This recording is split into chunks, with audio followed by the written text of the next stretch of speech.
Well, it's Saturday, the 21st, the shortest day and longest night of the year, here in the Sonora Desert, Tucson. That day lasts about 10 hours. I've got the scope pretty much set up. Not turned it on yet because it'll begin tracking if I don't back up. So, sorry, not back up, if I don't park it. So I'll play with that later on. I'm going to wait till it gets dark. And the sun sets at about 5:25 or so this evening. So this is my intro, and later on this evening I want to at minimum do a tour of the great Andromeda galaxy family set, which includes M31 of course, 32, 110, NGC 147 and 185. And the sun should not be a factor. I do want to give you a look at the sky so you can get a sense of the seeing at this point. We're seeing, lining up with the roof line, we're seeing obvious gradient going up about, I'd say, maybe 25 or 30 degrees to overhead. It's pretty clear. And then twisting and turning to the south, we begin to see some lighting up in the sky. Most of that's going to prove to be dust.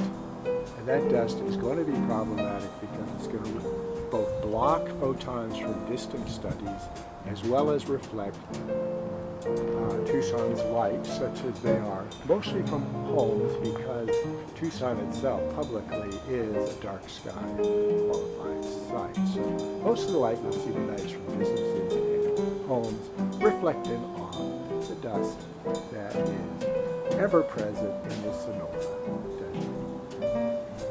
And away we shall go, probably in about 45 minutes to 1 hour.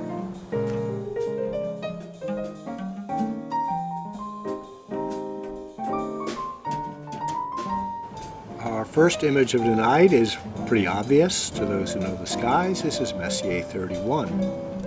Almost, but not quite as good a view as we had last night before the moon came into the picture around 9 o'clock, but now the moon will be out until after probably midnight. Here we're seeing a pretty good view. We're getting a sense of spiralicity. We have the two dark bands that I believe to be before the core of the galaxy, and we have the hints of a second dark band right here. You can see brightness extending all the way out to this edge of the screen, and you get a sense of some detail off towards this end. This is not a bad view of Messier 31, and I'll allow it to keep stacking. I'll also point out in the image, of course, is Messier 110, and that's quite a good view of 110. And here we have Messier 32, which is very globular-esque. I'll provide data on this at a later time, since I spent most of the evening just basically setting everything up. But here we are getting a very decent view through a 3-inch telescope of details and texture in the galaxy I've seen only through a 10-inch SCT in the past. Of course, that SCT was probably operating at a higher magnification. We're at the lowest magnification setting possible using the ASI Live system. And now, if I zoom in, we'll see if in fact we do get increased image sensitivity, because it's something I noticed last night. Notice a really a good sense of the extension here. Let's see what our percentage is. So we started off at 20% and we hopped up to 30%. That is a very decent view under very poor night sky conditions.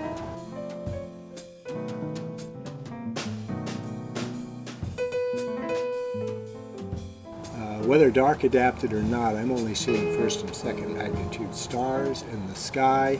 Of course, my eyes are being exposed to the light from the laptop, so that could account for it. But let's see what happens if I push even further on the magnification. Notice, as we push it in, that we are still seem to be getting a greater sense. I don't know if this is illusory or not, of intensity. And we'll have a better sense of that when we have a look at Messier 110. So I'll push a little further. We're still seeing the dark bands here. We're up to 60%. I think the focus is slightly off. I'm not able to really get a good sense of focus on this. So let's go back to our initial settings, and we'll have, because the ST80 has very coarse focusing and it takes a while to perfect it. Anyway, backing out once again, this is a very decent view. We are now at 16% magnification view, and we're seeing a really good sense of 110 there and a very intense Messier 32 at that point. That is a quite good view of the localized members of the Messier 31 Great Andromeda Galaxies and its cohort. All right, let's move on and get a detailed view of Messier 110.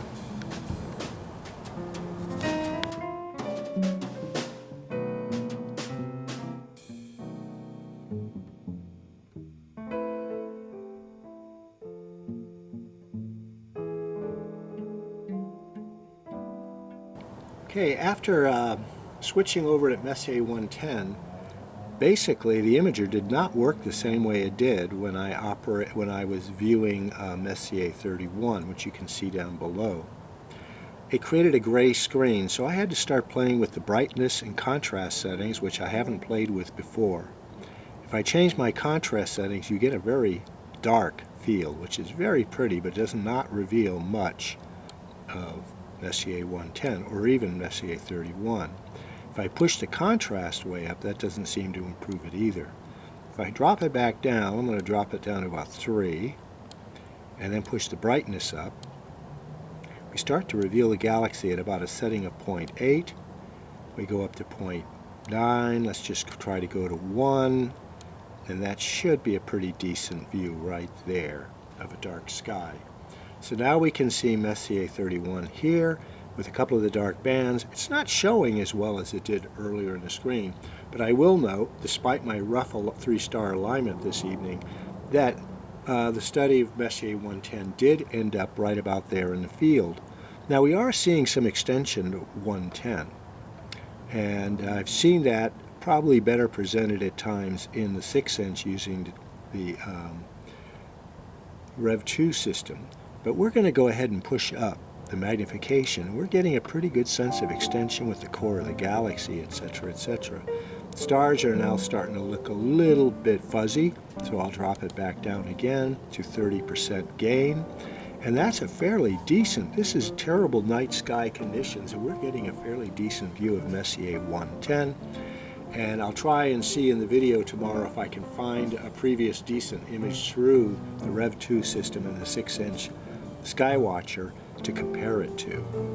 So that's our view of Messier 110.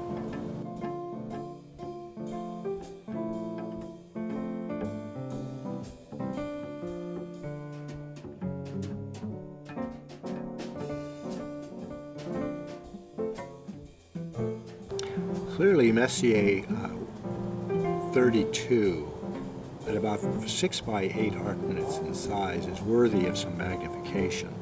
So what I've done is I'll drop it back down to the initial settings, and it looks pretty much like a star, fuzzy star at that. You can see it's a similar magnitude to several of these stars around it, but it's fuzzy and it has a reddish glow to it. Here we have Messier 31 again with the 2 dark bands, which is quite nice. But we do have 110 up on the screen. As I mentioned in a previous video, at this zoom out position, which is about 16 to, let's call it 20%, because it varies every time I do it, we're able to get about a 2-degree field in here, because the distance between 110 and 32 is about a degree.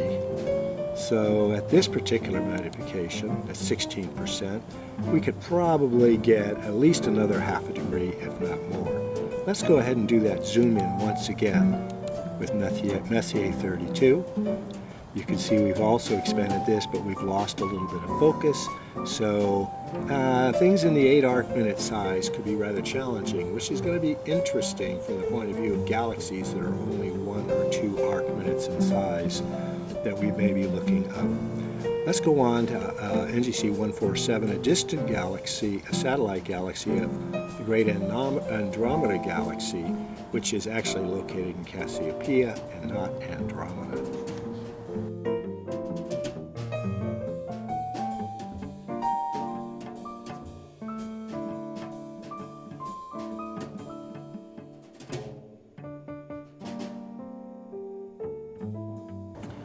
Okay, Messier 31's distant Cassiopeian satellite galaxies are actually quite large, but not quite as large as Messier 110, which is about 16 arc minutes in its greatest presentation.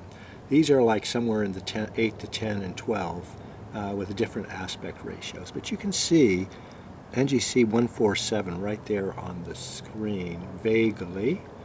Not the best presentation. As I mentioned in a previous video, when I first got started with this ZWO real-time stacking image production and visibility, I have seen this through a 3-inch scope, and it looked pretty much like that, but the conditions were much superior.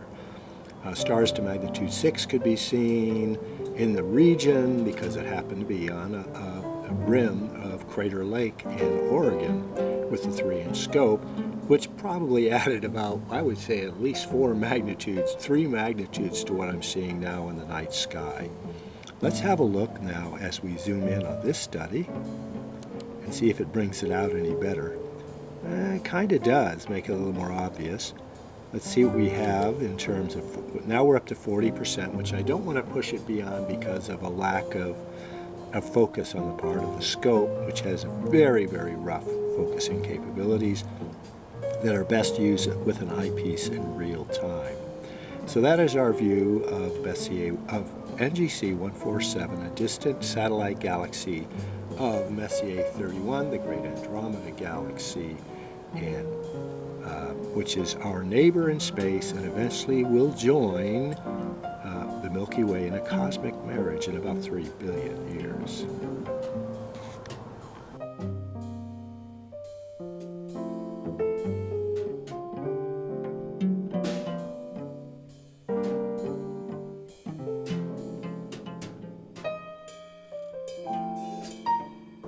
As you can see, NGC 185 is a slightly more condensed galaxy than NGC 147. The core is more perceptible, there is some extension, it's slightly smaller. Both those galaxies are elliptical class 3s, which is basically based on morphological conditions. However, they both have huge deltas between the blue-violet and the visible light spectrum, which hints at the fact that there are very few massive early-stage stars that are setting off some kind of stellar growth and evolution within the galaxies. Now, these are astonishing deltas between the blue-violet and the visual, something like 4 to 5 magnitudes, which is relatively unheard of. Not in galaxies we normally see hundreds of millions of light years away of the elliptical class. A typical delta between the blue-violet and the visual light is about 1.5 magnitude, however. We are getting a fairly decent view. The galaxy is well positioned on the screen. I am going to go ahead and do a little zoom in until the stars begin to offend us. And as you can see, it does apparently seem to get brighter as you do the zoom in, which is a phenomena that I would not expect in real-time imaging, and I cannot explain it at this point. So there's our look at NGC 185. And what I'd like to do now is turn up NGC 891 to see if we can get a better view than we had the previous evening.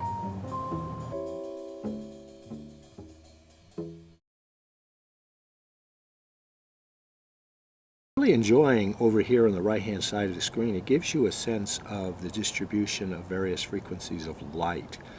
I just wish that it had more of a frequency-centric values. I don't understand what these values are. They don't seem to be like anything related to frequencies per second, etc., etc.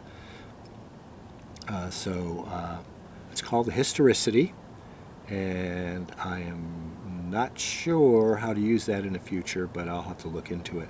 We do see an edge-on galaxy right there on the screen. Unfortunately, we're not getting very good go-to as we flip the scope back and forth.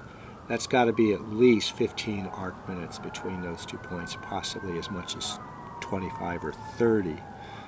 I did not do a precision alignment because I'm a little concerned about the amount of power I have left in both the laptop, which is not plugged in at this point, and the camera, and it is getting cooler out. So there is our view of NGC 891. It's clearly an edge-on galaxy. We will push it up just a little bit. It's making itself a little more present. And we can now see the dark band that goes across it. So what I'm going to do is, I wish I could take the time to recenter it, but then it has to do all the restacking, etc., etc., etc.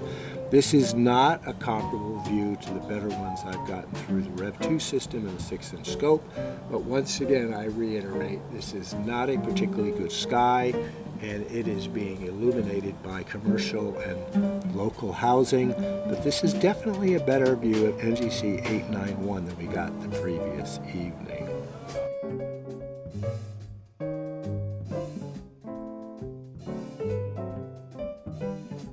So what we're going to do now is I'm going to carpe noctem on this. I'm going to back out a little bit. That's all show. So we're now at, let's try it again. That's at 40%. At 30% we are seeing the dark lane bisecting the core of the galaxy.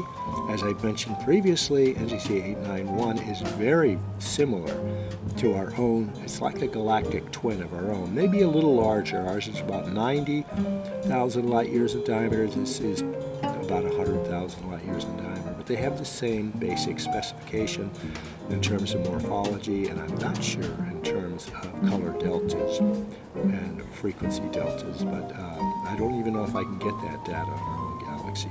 Maybe I'll do a little research. So there we have it. The Messier 31 Great Andromeda Galaxy Family plus 1, which happens to be a galaxy that is very similar to our own Milky Way, and which is a co-regent galaxy of the local group of galaxies in our region of space, which spans about, I think it's about 8 million light years from our own Milky Way on each side. So, with all that said, in this final image, we're going to say, carpe noctem.